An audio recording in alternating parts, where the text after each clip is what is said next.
going any other way. Yeah. Well, we are gonna look at the draft, and before we talk about the draft, I just want to give a quick shout. Out of all the talents from the ID side, one of them predicted EVOS Glory to win. I'm not gonna say who they are, but it's gonna be interesting because most of the ID talents also say that Onic is gonna take this 2-0. They get that Brusco Cho right out the bat on that red side, just as one of the few answers to this joy. The Joy first pick definitely seems to have risen quite a bit in the priority after more popular meta picks have been nerfed somewhat. So the Suyo will be the very obvious response, and still a classic King Kong pick as well. If we're looking at the bans, it's also actually quite interesting, right? We see the Loyi, Granger, and Fanny from EVOS, pretty meta options, and of course respect Super Friends on that signature mage. But the alpha being banned out by Onic PH is not something you see very often. Definitely not. I think it's also one of the few matchups that we've seen, the classic ones. But yeah, I agree. Usually we see alpha into Suyo unless this is not a Joy jungle, right? There's a chance that this is not a Joy jungle. I think we saw that from White Chicken from BTK back in the M series where they put this Joy elsewhere. But with the Sicilian being picked up, this better be a Hisoka skin. Ooh, that would be actually really cool. Haven't seen the Hisoka skin yet so far, only Killua. So if we get to see even more of the Hunter skins, that would be really fun. But personally, I do think it is going to be Joy Jungle. I think going Joy EXP when there is a Cho in the game already is very, very risky. And now that you have the Sicilian as well, it's just better to have Joy in the jungle to support that. And Onic are going to respond to artillery with their own, the Farsa for Super Friends. One of the few classics as well. This feels like, you know, just a portion of that championship, that champion draft that we have seen from Onic Philippines. Interestingly enough, they didn't even pick that Farsa in the M6 finals. I think it was banned out a couple of times, but I feel like if you are Onic right now, you're just going to be looking at that gold lane matchup, right? Like Kelra can pick whatever he wants and still do well, but can Nikki step up to the plate? You're going to start off by banning out the Gatot Kacha first to keep Super Friends safe. Yeah, I think makes a lot of sense. Gatot able to get that Avatar, the Guardian out, instantly denies the feathered airstrike. It basically means that Super Friends wouldn't be able to play the game no matter how good he is.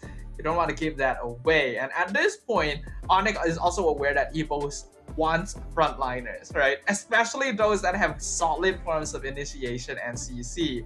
Gatot is one of the few that doesn't run into too much trouble going against the Cho, so that's why Onic is getting rid of it so that they can maintain map priority in the early game. Fight for the ultimate So the two picks I am thinking in my head for Onic, I mean, there's still the Edith there. This Cho could still be a flex. I know Brusco plays a lot of Cho. He also plays the Khalid roam, but I believe we've also seen Kirk be on the Cho as well. Still a pretty open draft for Onic's side. He was banning out the Hilda to prevent any sort of that early invade from Onic. Final ban is going to be the Hylos.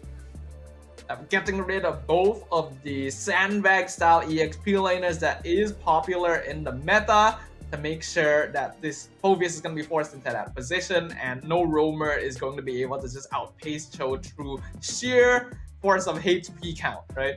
If EVOS is going for the full out early game advantage, then getting rid of Khalid is probably going to be a pretty good shout as well. Hilda and Khalid both play pretty similar roles, and we all know that Joy is pretty vulnerable at level 1. And with a Cecilia on mid lane, you don't actually have a lot of tools to prevent the opponent from invading your jungle. Yeah, not really the best kind of defense system, right? And not to mention the Phoveus also long cooldowns early on. The glue ban just to again keep that Phoveus safe. We saw what that glue can do, could do in the previous series between Blacklist and Lazy Esports. So see, I know Onic PH usually they don't mind keeping Kara's pick for last.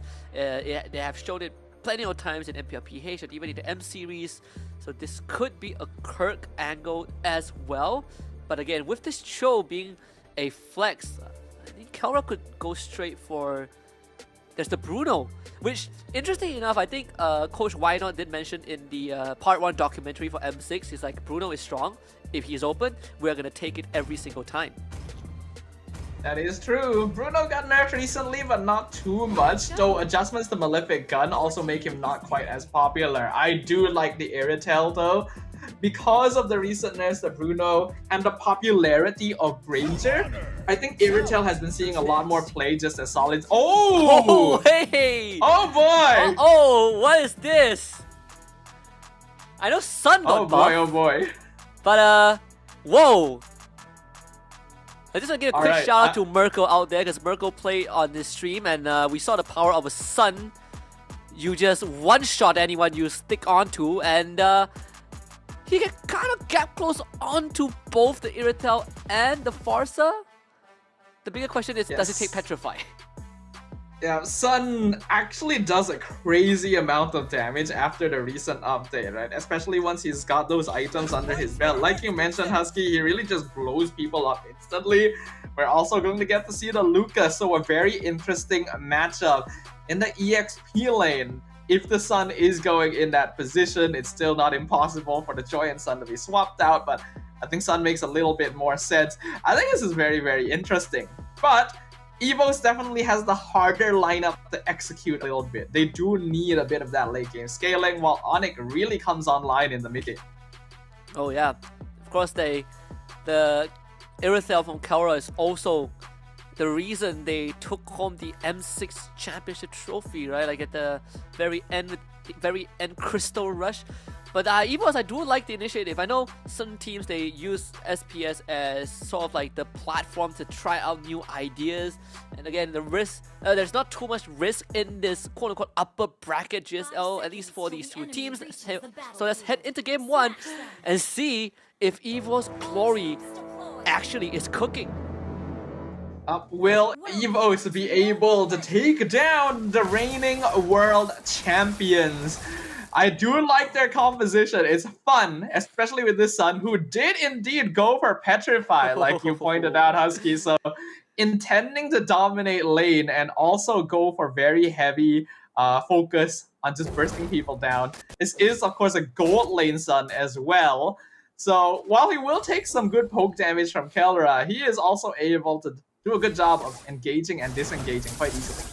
Of course, Kara does have the Purify, so counteracts the Petrify to a certain degree. So was looking for info. He got the Annabelle. Has a lot of damage. Ouch. Of course, the bad impact from Kwakun. Briscoe has to go for the early recall. Annabelle will hit level 4, no problem. King Kong mid-side looking for Kwakun. First blood for Onic Philippines. Very quick, very easy. And this is off-tempo play, right? Because when you see these initial engagements where both teams just kind of back it off early on, you don't really expect people to stick around or try to go for a second set of fights. And that's why Kwakun not really predicting that King Kong would suddenly pop out of nowhere and just catch him out, right? Onic is very good at using timing because this is a team that has a lot of experience in knowing how certain opponents are going to play and how to really capitalize on it. And also, just like Julian, you basically unlock all your abilities at level 3, so King Kong just comes in with a full rotation for that. This makes it a lot more convenient, right, when you get access to your full kit a level early. Curtis will be spawning on that top side. King Kong definitely in a very comfortable spot, already hitting level 5. Just completed his boost as well. Extra cooldowns for his abilities. Kara getting the warrior boost just to make sure that he survives the poke from Nikki. See how Onic PH on the turtle already. They're gonna be the ones controlling this EVOS. They do have a Tigreal and Phobias, but look at the Lucas. Kirk jumps in with the Vengeance. Veldora escapes, gets sniped by the Shockwave. So he goes down. Brusco finds the kick. Annabelle also gets taken down. Boss side Kelra against Nikki, able to kite him around with a heavy crossbow. Nikki goes for the re-engage. Petrify still on cooldown. So Onic Philippines, they get the objective, then they get a couple of kills along the way. Kirk ends up dying there, but Lucas actually plays a bit more of a utility EXP. Like, oh, hold on, King Kong. As Implosion over the wall with the Petrify, they just came back off cooldown. Super Prince absolutely blown up by Nikki. You know what? I respect that. That's a really good choice. Because, like, Nikki could have continued trying to whittle down King Kong, but... Oh, and the action just keeps on going. Yeah, they keep on fighting Brusco this time. He's gonna fall. Clawcoon picks up that kill. Honest consider, I mean, Onic Philippines, Kirk, he's getting a full... shaving off the full plating top side. So still go for Kirk. End of the day, Onic Philippines still maintain a goal advantage. But EVOS actually doing a pretty good job of matching them in the early game here. I wouldn't have thought that EVOS had the most solid early game damage potential, right? But they're able to catch Onic when they overextend. In that case, Brusco not actually able to find the kick he was looking for with the tower dive, getting punished for it. And Super Prince as well, on a signature hero, actually being caught out. So EVOS making sure that they're able to match their opponents in fighting, but Onic still having the superior macro, allowing them to build up more gold overall. I'm also a little worried with this Sun, right? Because the more of the clones that Kelra kills, the more extra gold that this Irrital gets as well. Yeah, it does add up. It's compounding interest. Not to mention that the passive, the Sun, every single time the Doppelganger hits you, it shaves away your physical defense. And Onic Philippines, not really the most durable heroes by default. They do get the insta-kill onto Tawny on the turtle. Again, Kirk transforms into the Sacred Beast. Veldora hops in.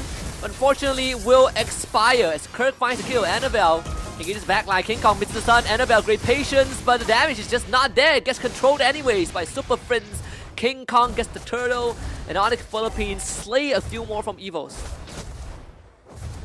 The communication from the world champs continues to be very, very clean. You can see the moment that they make the call to engage on someone, they all collapse on it in very efficient fashion. It makes it difficult for EVOS to respond, and unfortunately in that case, they were very split up with Veldora trying to provide vision over the turtle while the rest of the team was still catching up. Because of that, there was no one around to save him, and now another kick onto Tawny has to flicker out to safety. Well, they don't get Tawny, but they get Nikki with the feathered airstrike. While this Tigre just almost two-shotted by King Kong with the Soul Sever, the immortal form. Now Onic Philippines almost a 4K goal advantage. They can certainly hit 4K if they take Veldora down. King Kong again winning that trade hands down. And EVOS starting to lose control in the side lanes as Kelra will take down that bot tier 1. Also, if anyone ever wants to know what is the difference between some teams and those that are capable of becoming world champs, you just see the fact that even though the kill score isn't too far apart, in 6 minutes, Onic Philippines has built up a 4K gold lead, just like that. It doesn't even feel like that much has happened on the map yet, besides some scrappy team fights, but they have built up so much gold difference already. So because of that, the snowball is already in favor, and Brusco keeps going. Tries to look for Tawny, gets pulled back by the Sanguine Claws, and of course, Veldora keeps him in place. Tawny wants to get out. Kirk is on top of him. Turns into Sacred Beast. Flicker from EVOS to try and get away. Killing spree for King Kong. Onic Philippines, well, trade 1-for-1 for now. Nikki, he's in the midst of things, gets out with the Doppelganger, switches position. Onic Philippines, they this time losing the Roma, but they trade Tawny for as well. Third turtle should go to Onic. At this point, Onic have so much farm that they are able to just burst down the Tigreal quite easily as well. It's a very similar situation to what we saw from Lazy in their first game when they kept picking off the Gatot. This time, it's even more surgical, even more efficient. And now Nikki trying to go for the split push. Tries to go for the cheesy petrify play, but Onic Philippines had the whole family waiting, and Tawny, he just wants to help, and he can do nothing. So that's a third death for Tawny. Double kill once more for King Kong. Sun may be a monkey, but King Kong is a very big gorilla, and in this case, I think we know which ape is coming out on top. Onic Philippines, 5.5k lead, 7.5 minutes in. I don't even know where all the farm is coming from. Annabelle almost gets very— oh! Whoa! What? Brusco just stands there menacingly to soak up the aggro, and that's 3 more kills for Onic. That is actually insane. That was— EVOS just evaporated in a single second. You could barely even tell what happened. That is the coordination we're seeing right now. I'm sorry for EVOS, but I really don't see them making a comeback from this. Ordinarily, when you have a hero like Cecilion, you can always play for the late game, but Onic just keep upping the momentum. Tawny will get out. That's at the cost of his flicker. He's gonna keep this mid tier 1 alive as long as possible. And once more, they save the structure, but at the cost of the side lane pressures. And at the end of the day, Kelra is gonna take it down regardless. Feather Airstrike takes out Nikki. Annabelle will trade Super Friends back as these EVOS finds an exchange. Yeah, but they lose the mid-tier 1 for it as well. Even less map presence, and Kirk just continues jumping in with zoning with the vengeance. Evo is not able to play on the map already, and we're only about 9 minutes in. 9 minutes in, and the top tier 2 is already down. We're looking at 7.5k goal advantage for Onic Philippine. Lord is very well within their control. King Kong is level 14 as compared to Annabelle at 11. And he's going to contest Annabelle's purple buff as well. I mean, Onic Philippines are just multitasking on the map. Being able to multitask is a very important factor here. Ooh, Briscoe gets cancelled. Okay, Implosion, Sanguine Crop. Brusco, he's eating everything up. So that's a whole deck of poker cards, and Brusco just walks away. I do like Nikki's attempt to continue split pushing. Anyone who's played against the Sun knows that it can be very annoying to try and split push against the Sun. But meanwhile, on the opposite side of the map, would have been more effective if the team survives, and yeah, pick up Brusco, right? Nikki shows up just in time. King Kong tries to catch him, but actually catches his clone. And Nikki is back to business. On the top side, Kirk will match him, but Onic Philippines will still get the Lord at the very end. Yeah, I like the cheer for the underdog, but even I'm kind of annoyed seeing Nikki do his thing here. As someone who has been on the receiving end of the Sun split push, it can be very, very annoying to deal with, but now Nikki in some trouble. As we can see, Onic trying to rotate over to deal with him, actually doing respectable damage against Kirk as well. It's just that Lucas regens so much when he's at low HP. Onic getting that first Lord, double the kill score, 10 minutes in. EVOS, I feel like they need so much more time for Clockhood and Nikki to really come online here, because we saw Kelra's damage in that last fight as well. This Iritel is already hitting a power spike. Oh yeah. And you know, Nikki tried to summon 10 doppelgangers to fight Kirk, and I mean, Kirk has so much spellbomb, he just healed off of all the doppelgangers and almost killed Nikki in the process. Let's see how much damage Onic can do with the Lord. All side lane tier 2s have been taken out. Mid one will soon to fall, as EVOS have no way of defending the structures. Nikki once more is just on that split push duty, or in this case, stall out the way, stagger the bot side. But without Nikki, EVOS will have to play the 4v5. It's gonna be Kelra dipping in with heavy crossbow. Veldora eat out the damage. Kirk somehow flash tap Shunpost to the back. Doesn't find the kill, still alive. able to allow Onic to get the inhibitor, and like you said, Kirk is still alive. Even the recall from Super Friends in the middle of EVOS' base, by the way, to make sure that Nikki isn't doing anything too funny. I think the Sun should be able to get out there. Super Friends not able to find him, but the damage is done. Top inhibitor already gone. Onic getting a 6,000 gold advantage purely off of that Lord push. It is just getting worse and worse for Onic, or for EVOS Esports here. And they really have to try and delay the game until Clockhood and Annabelle get their items. You know what's the interesting fact? I'm gonna go off topic a little bit. You know, Shunpo is the second ability of Cho, but it also translates to flash stabs in English, which is the dash for Kirk, for the Lucas. So yeah, yeah, naming conventions are pretty interesting. You have a point. Well, you know, Cho probably speaks a different language, so I guess it makes sense. So probably not the one that Shunpo is based off of. I think Cho is Japanese. Is he? Is he? No, he's not. He's clearly not. But I believed you for a moment. I was like, wait, is this a piece of lore that I've been missing out on this whole time? No, he's not. It would be so funny if he is, but sadly he's not. I would feel kind of betrayed if Cho was Japanese this whole time, you know? It's just like, How have I not known this all my life? For now though, 10k gold lead for Onic, 13 minutes in. EVOS really cannot just walk up to them. They do find the kick. They go out of range of the feather airstrike. Brusco able to get away. Kirk again finds the backline. He's just sticking onto them with the flash stabs and just beats the crap out of everyone. So that's King Kong taking the Lord as is back to business. Oh, that's some Nature. damage. Kara stays Whoa! alive because of that, and Kirk takes down Nikki. Wow, that was some monkey business right there. And not in favor of Nikki as the feather airstrike comes out once again. Claw-kun not able to survive. Wing by wing, Super Prince is out. And it is just a complete dismantling of EVOS Esports. Yeah, just the tiniest details, the wisdom of nature, a bit of an extra health, and Onic Philippines just steamrolls through game 1. I mean, we all had a suspicion that this is what was going to happen. But to see it occur in such clean fashion, there is a